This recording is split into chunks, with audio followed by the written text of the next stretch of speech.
Hello, Pirate family, and welcome to an update for today is Friday, the 27th of August, and there's a lot going on. We had a great week. I'm going to share some of that with you. There's obviously a lot still going on as we prepare for next week and Monday to be exact, the opening day of the school year, which is August 30th. And I appreciate you just spending a little time. Last week, I shared information through an email, and I know there's preferences. Some folks have getting information via email and then the videos. And this year, I'm going to work to do a hybrid and really try to utilize both avenues. And there's a purpose for both. When I'm sharing information, and I can just simply put in an email, and that's the way I'm going to try to do that. And I know there's benefits to that as well, much quicker, and people can get on their phone and while they're working and things of that sort. But there is an intention to use the videos, and the videos provide an opportunity to provide some context, really help in sharing my screen and demonstrating information I'm trying to convey. But also it helps just hearing a voice and building trust and helping people get through some of the really big challenges we've had to work through, especially last year, and obviously we're continuing to do so. So that's an important fact. And also just that the videos provide some flexibility. People listen to them on their way to work or from home, just connecting their phone to their speakers in their car.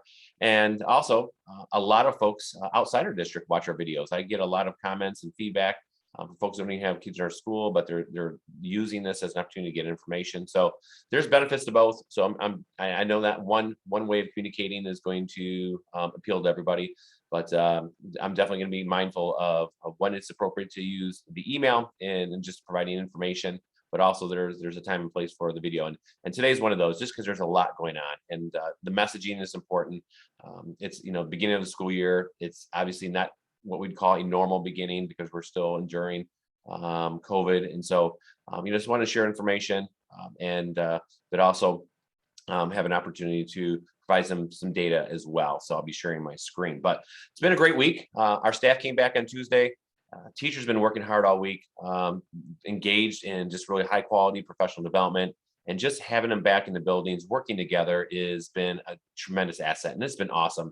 The energy they bring, they're so excited, the enthusiasm, and they can't wait to have your kids join them in their classrooms next week. And so it's been a long time. It's been a long time since we've had this synergy and this opportunity to be united as a school community, because it's powerful. And we have such a special group here of hardworking staff members and teachers that I can't wait for them to begin working, teaching, and learning together with our students and with one another next week when school opens. And so it's been exciting from that standpoint.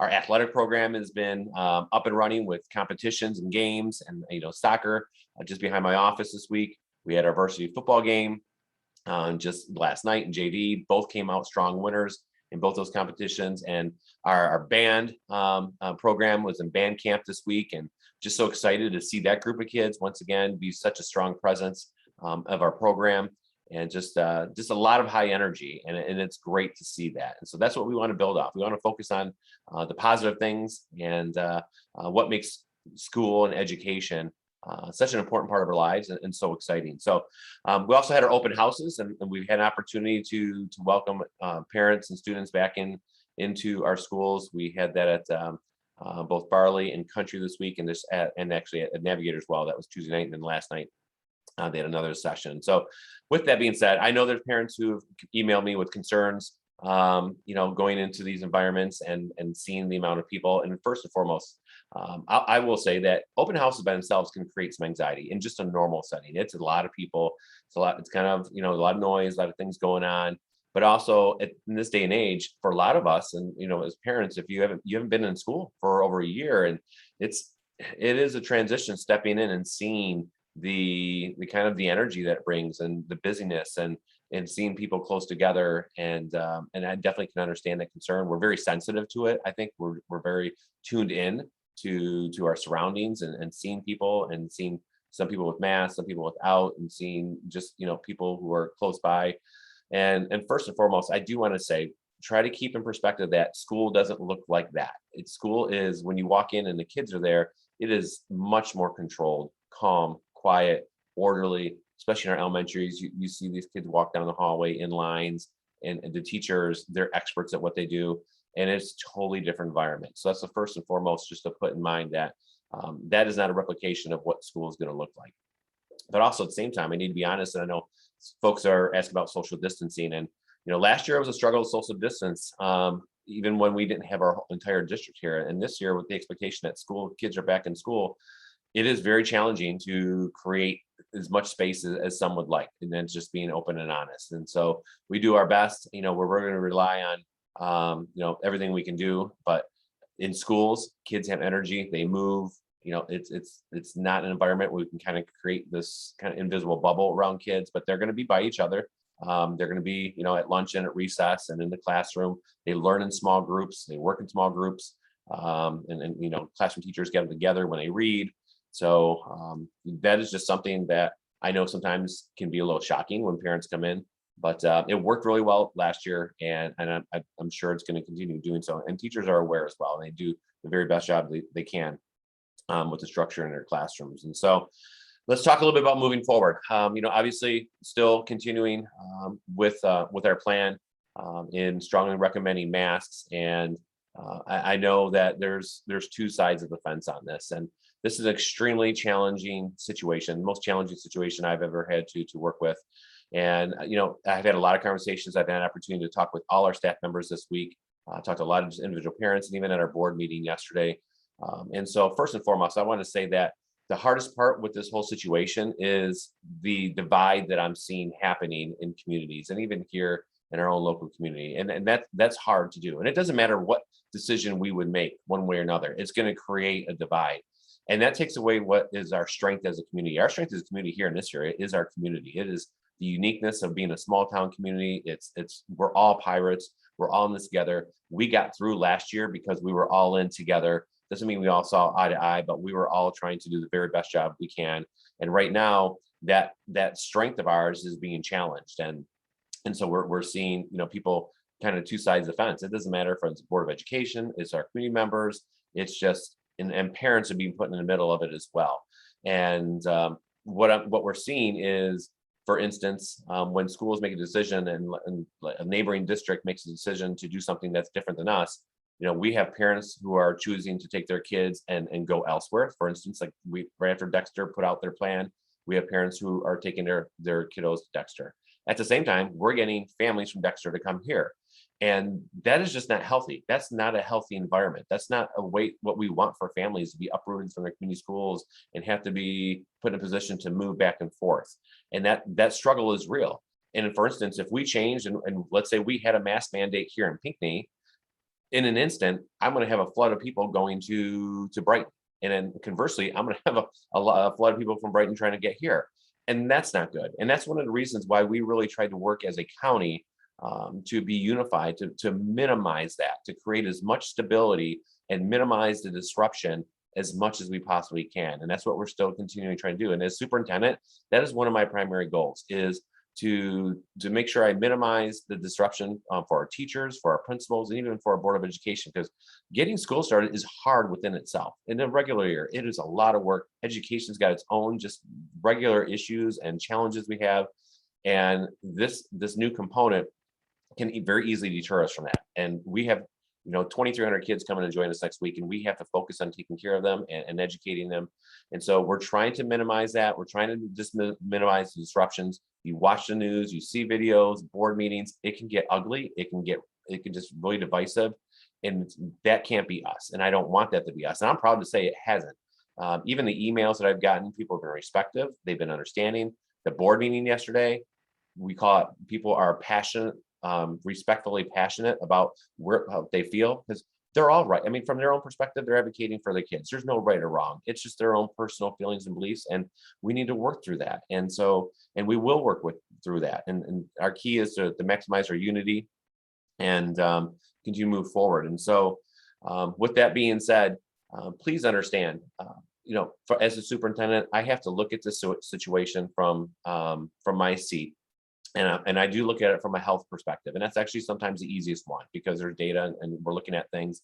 But also the reality is, I've been put in a position now where I have to look at it from a political standpoint. Masks have become very political. Right or wrong or indifferent, it is what it is. And that shouldn't be my role, but it is. It's been handed to us because decisions that can be made at another level have not been made. So that's what I have to work with. I also have to work with it from a community level. The community values, what a large portion of the community, how they feel, and I feel like I got a pretty good sense of that. And our community is different than that of Washtenaw County or Oakland County or Ingham County, and so I've got to kind of balance and juggle all three of those aspects throughout this process. And so that's one thing that I'm looking at is, once again, from a health standpoint, from political standpoint, from community standpoint, and also trying to, once again, minimize the disruption, create as much stability for our staff, so they can do their jobs. And so that's one of the things that I'm working on. And at the same time, what I'm trying not to do is work from the extremes. There's extremes in this matter. There's people who feel very strongly in one way, and people who feel very strongly the opposite way. And that's usually who I hear from, and that's who email me and who want to call me, and that's fine. But my job is to try to say, how can we meet in the middle where we can capture a majority of people? And that's tough to do because the middle is sometimes gray. It's not always easy, and it feels uncomfortable. It can be frightening. It can be a little scary, but that's really what we're trying to do is not respond from the extremes, but really work in the middle. And that's what we're trying to do with our plan right now of strongly recommending masks, is trying those who are uncomfortable without masks, please wear your mask. I wore my mask yesterday. My daughter wore her mask, and you're going to see that, and that it'll probably ebb and flow depending on how things are going. And so, and you'll help yourself and make sure you can do whatever you can to help protect yourself. But we're trying to work in that place, because the reality is we truly don't believe as superintendents that COVID is going away anytime soon. Not even in the next year, 2 years, 3 years. In some form, we are going to be living with this. And so our intent right now is to make this transition as we have to learn how to learn and live and educate in this environment, and not by working on extremes, because it's not going away. And so we're trying to figure out how to do that in a way that's safe, that is practical, that will, capture as many people in that middle as possible. So that's really what our intent is. It's not what we're one way or another. We're not trying to be difficult or stubborn. It's really trying to, how do we navigate and get our communities to stay united, stay together, and do the best job that we can educating, while doing the very best job that we can keeping everybody safe as well. So I also wanted to share, I mean, we have, the reality is the Livingston County Health Department, great partners. We had a great meeting yesterday. But the reality is right now they do not have any intention of issuing a mask mandate. So I know people are asking about that. Oakland County just did it. We asked them directly yesterday, and at this time, that is not something that we foresee in the near future. So that the responsibility has been placed solely on us, and so they have their recommendations that people wear masks at school, and that's our recommendation. And so I can't say that's going to change or not change in the future, but right now there is no intention to issue kind of mask mandate. And so I am confident that we can work through this. We did it last year. We had a lot of similar pressures last year. We pushed through, we persevered through the anxieties and the fears. And I think we did a great job. And this is a little bit different, but we've got that same perspective. We got that same fortitude that we're going to be able to do this and take care of our kids. And so it doesn't mean it's going to be easy. Doesn't mean that there's not going to be disruptions. And I can tell you right now, there are going to be disruptions. COVID is out there, and we had cases last year, and we're going to have cases this year. And we could have cases as early as next week, because the reality is life is still happening outside these school walls, and we can't control that. And I'm going to share some data though with you in just a second, but we have been working with our partners in Heartland and Howell, and they've had cases obviously the first week. But I will tell you, and this is straight from the health department, none of the cases have been in school related, in school transmission. They've been exactly what we experienced last year. They're occurring in the homes, they're occurring in sports, they're occurring in places outside here. And then when students are positive, it impacts school. And it can impact others by being quarantined and things of that sort. And it's unfortunate. And no mask policy would have changed that. It's when they come in, they're positive, doesn't matter if they're wearing a mask or not, that's going to impact those around them. And that's what we're seeing. And so we're just gonna have to manage that. I can't control that. And the reality is, outside these school doors, our communities, our families are engaged in a lot of activities that there's no structure. And that's going to even exemplify as football season starts. And I use the example of 110,000 people going to a UM football stadium outside. And yes, it's outside, but they're sitting very closely together. I can't control that. I can't control the restaurants and the movie theaters and all the different things that are occurring. they will impact our schools, and we're going to have to respond to that. With that being said, we are going to pay very close attention to in-school transmissions, because that's what I can't control. That's kind of what that's going to be kind of the red flag that's going to be waving. If we see that, and we see like there's an issue and there's evidence per the health experts at the health department that there's in-school transmission, we're going to have to respond to that. We can't ignore that. And so I can say right now, there may be a time we may have to implement a temporary mask mandate in a school, in a classroom, or as a district. But keep in mind, these are not forever decisions. It's just temporary to help us get through a bump in the road. And we're going to have bumps in the road, and we're going to have these challenges. And we got to look at the big picture. It's like, okay, we're going to have to kind of do this to get through. None of us are going to want to. It's not going to be, the most favorable thing, but it's about us as a school community, as a community moving forward, getting through this. And we just need to respect where we're at, and we're going to do the best job we can. So just know that going in, with quarantines, the one change obviously from last year is if we have students or staff who are vaccinated, they do not have to quarantine. Or if you can prove that you've had COVID within the last 60 days, you don't have to quarantine. So those are really positives. I think that's going to help. But we're still going to follow that, because we do feel that that is an important part of the process, and something that we've been asked to do from the health department as well. So, but once again, we're great hygiene, washing hands, sanitizing, keeping kids home when they're sick. That is such an important part. I think it's underrated. We don't talk about it a lot, but I think it had a great impact on us. If our kids are exhibiting symptoms or adults, we're asking them to stay home, because it's just better to be safe than sorry. And I think that is a great asset as well. So let me transition really quick to data, because I want to just share what we've been looking at this week. And this is our Livingston County data that I think is very valuable. It's from a dashboard that was shared with me. So let me pop it up here really quick. And so this is just this data that is really focused on school age children. So we do see rates going up. I'm not going to discount that, but the rates are really focused on 19 and plus. And really the age group is at 19 plus to 24. 19 and 24 is that group that is really starting to create some issues. But what we're looking at, and this past week up to the 25th, so I got it yesterday. So I just want you to take a look. So this is the data we're looking at.